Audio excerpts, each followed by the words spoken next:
আপনারা জেনে অবাক হবেন, সঠিকভাবে সিভি পাঠানোর নিয়ম না জানার কারণে ১০০টা সিভির মধ্যে ৮০টা সিভি রিজেক্ট হয়ে যায়। আপনি সিভি পাঠাচ্ছেন, আপনার কল আসছে না ইন্টারভিউর জন্য। কারণ কি? কারণ আপনার সিভিতে মারাত্মক ধরনের কিছু ভুল রয়েছে, সেটা আমরা অনেকেই জানি না। তো আজকের ভিডিওতে আমরা জানতে পারবো আমরা সিভিতে কী ভুল করে থাকি, যার জন্য ইন্টারভিউতে আমাদের কল আসে না। ভিডিওটাকে স্কিপ করবেন না, এই বিষয়গুলো জানা আপনার জন্য খুবই জরুরি। হয়তো আপনি নিজেও জানেন না আপনি কি ভুল করছেন সিভি পাঠানো এবং সিভি তৈরিতে। তো চলুন শুরু করা যাক আজকের ভিডিও।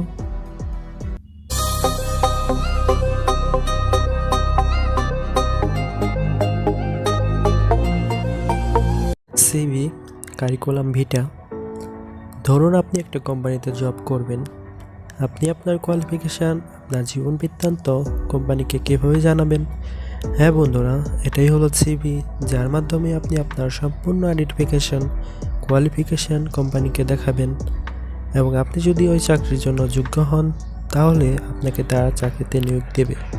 এখন এই জন্য আপনাকে একটা প্রফেশনাল সিভি তৈরি করতে হবে, এবং সিভিটা সঠিকভাবে সঠিক নিয়মে কীভাবে পাঠাবেন এটা আপনাকে অবশ্যই জানতে হবে। তো ১ নম্বর যে ভুলটা আমরা করে থাকি, সাবজেক্ট না দেয়া এবং ভুল সাবজেক্ট নির্বাচন। আমরা অনেকেই সিভি পাঠাই কিন্তু সাবজেক্ট না দিয়েই পাঠিয়ে দিই। এটা যে কত বড় একটা মারাত্মক ভুল, এটা আমরা নিজেও চিন্তা করি না। কোন পোস্টের জন্য অ্যাপ্লাই করেছেন এটাই যদি অ্যাটাচ না করেন, তাহলে আপনি কীভাবে ইন্টারভিউর জন্য কল পাবেন বলে আশা করেন? যদিও আমরা সাবজেক্ট দিই, আমরা না বুঝেই রং পোস্টের জন্য অ্যাপ্লাই করে থাকি।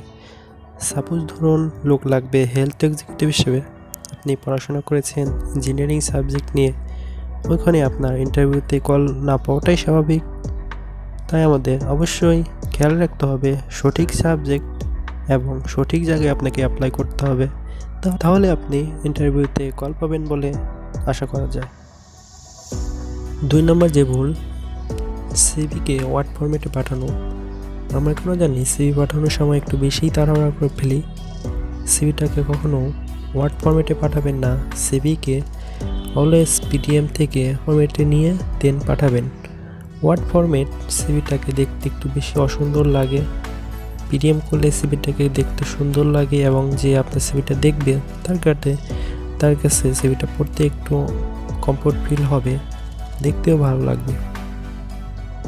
তো ৩ নম্বর ভুলটা আমরা যা করে থাকি, রং জিমেল নেম। অনেকে দেখা যায় জিমেলের নামটা অনেকে উল্টাপাল্টা নাম দিয়ে থাকে।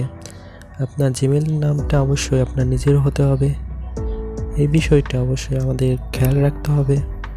৪ নম্বর যে ভুলটা, সিভির মধ্যে ছবি অ্যাটাচ না করা। আমরা অনেকেই সিভিতে ছবি অ্যাটাচ না করেই পাঠিয়ে দিই। এটা একটা আনকমপ্লিট সিভি, কারণ আপনাকে কীভাবে চিনবে তারা আপনার ছবি যদি সিভিতে অ্যাটাচ করা না থাকে? এটা একটা ফর্মালিটির মধ্যে পড়ে। যখন আপনি ইন্টারভিউতে যাবেন, এক্সামিনার যাতে আপনার সিভি দেখেই আপনাকে চিনতে পারে, হ্যাঁ এটা আপনার সিভি। তো আমরা অলওয়েজ চেষ্টা করব সিভির মধ্যে ছবিটা অ্যাটাচ করে দেওয়া, হোক সেটা পিডিএম, হোক সেটা হার্ড কপি। ৫ নম্বর যে ভুলটা আমরা করে থাকি, ভুল নাম্বার ব্যবহার করা। সিভিতে যে নাম্বার ইউজ করেন সেই নাম্বারটা অবশ্যই আপনাকে ওপেন রাখতে হবে, কারণ ফ্যাক্টরি অথবা কোম্পানি যে কোনো সময় যে কোনো টাইমে আপনাকে ইন্টারভিউর জন্য কল করতে পারে। নাম্বার বন্ধ পেলে এবং নাম্বার ব্যস্ত পেলে সেকেন্ড টাইম কিন্তু তারা আপনাকে কল করবে না। তো এই বিষয়টা আপনাকে মাথায় রাখতে হবে, এবং যে সিমটা অলওয়েজ ওপেন থাকে সেই সিমটাকে আপনি সিভির মধ্যে অ্যাটাচ করে দিবেন। ৫ নম্বর যে বিষয়টা অবশ্যই খেয়াল রাখবেন, সিভিতে অপ্রাসঙ্গিক কোনো কথা বলবেন না বা কোনো কথা লিখবেন না। যেমন আপনি ভালো গান গাইতে পারেন, আপনি ভালো লিখতে পারেন, এইসব বিষয় আপনার বলার দরকার নেই। আপনি অবশ্যই আপনার সিভিতে অ্যাড করবেন যে আপনি যে পোস্টের জন্য আপনি সিভিতে অ্যাপ্লাই করেছেন ওই কোম্পানিতে, ওখানে তাদের কি যোগ্যতা দরকার তাদের পোস্টের জন্যে, ওইসব বিষয় আপনি অ্যাড করতে পারেন। আপনার সিভির মধ্যে আপনার কোয়ালিফিকেশানটাকে বেশি ফোকাস করবেন, এবং সেক্ষেত্রে আপনি আপনার এক্সট্রা কারিকুলাম যদি কম্পিউটার স্কিল থাকে সেটা আপনি অ্যাড করে দিতে পারেন। আপনি অ্যাড করতে পারেন Microsoft Word, Excel, PowerPoint এগুলো সম্পর্কে যদি আপনার জানা থাকে, এগুলো আপনি আপনার সিভিতে অ্যাড করে দিতে পারেন। অপ্রাসঙ্গিক কোনো কথা আপনি আপনার সিভিতে অ্যাড করবেন না। আপনার কোয়ালিফিকেশনটাকে আপনি আপনার সিভিতে ফোকাস করবেন। 6 নম্বর যে ভুলটা আমরা করে থাকি, রং সিভি ফাইল নেম। সিভিতে যে পিডিএফ ফাইলটা আপনি জিমেল অ্যাটাচ করে পাঠিয়ে দিচ্ছেন, ফাইলের যে একটা নাম দিতে হবে এটা আমরা অনেকেই জানি না। আবার অনেকেই দেই মাই সিভি, নিউ ফোল্ডার সিভি এভাবে করে পাঠিয়ে দিচ্ছি, কিন্তু এটা রং। আপনার নিজের একটা সুন্দর নাম রয়েছে, ওই নামটা আপনি অ্যাটাচ করে পাঠিয়ে দিবেন।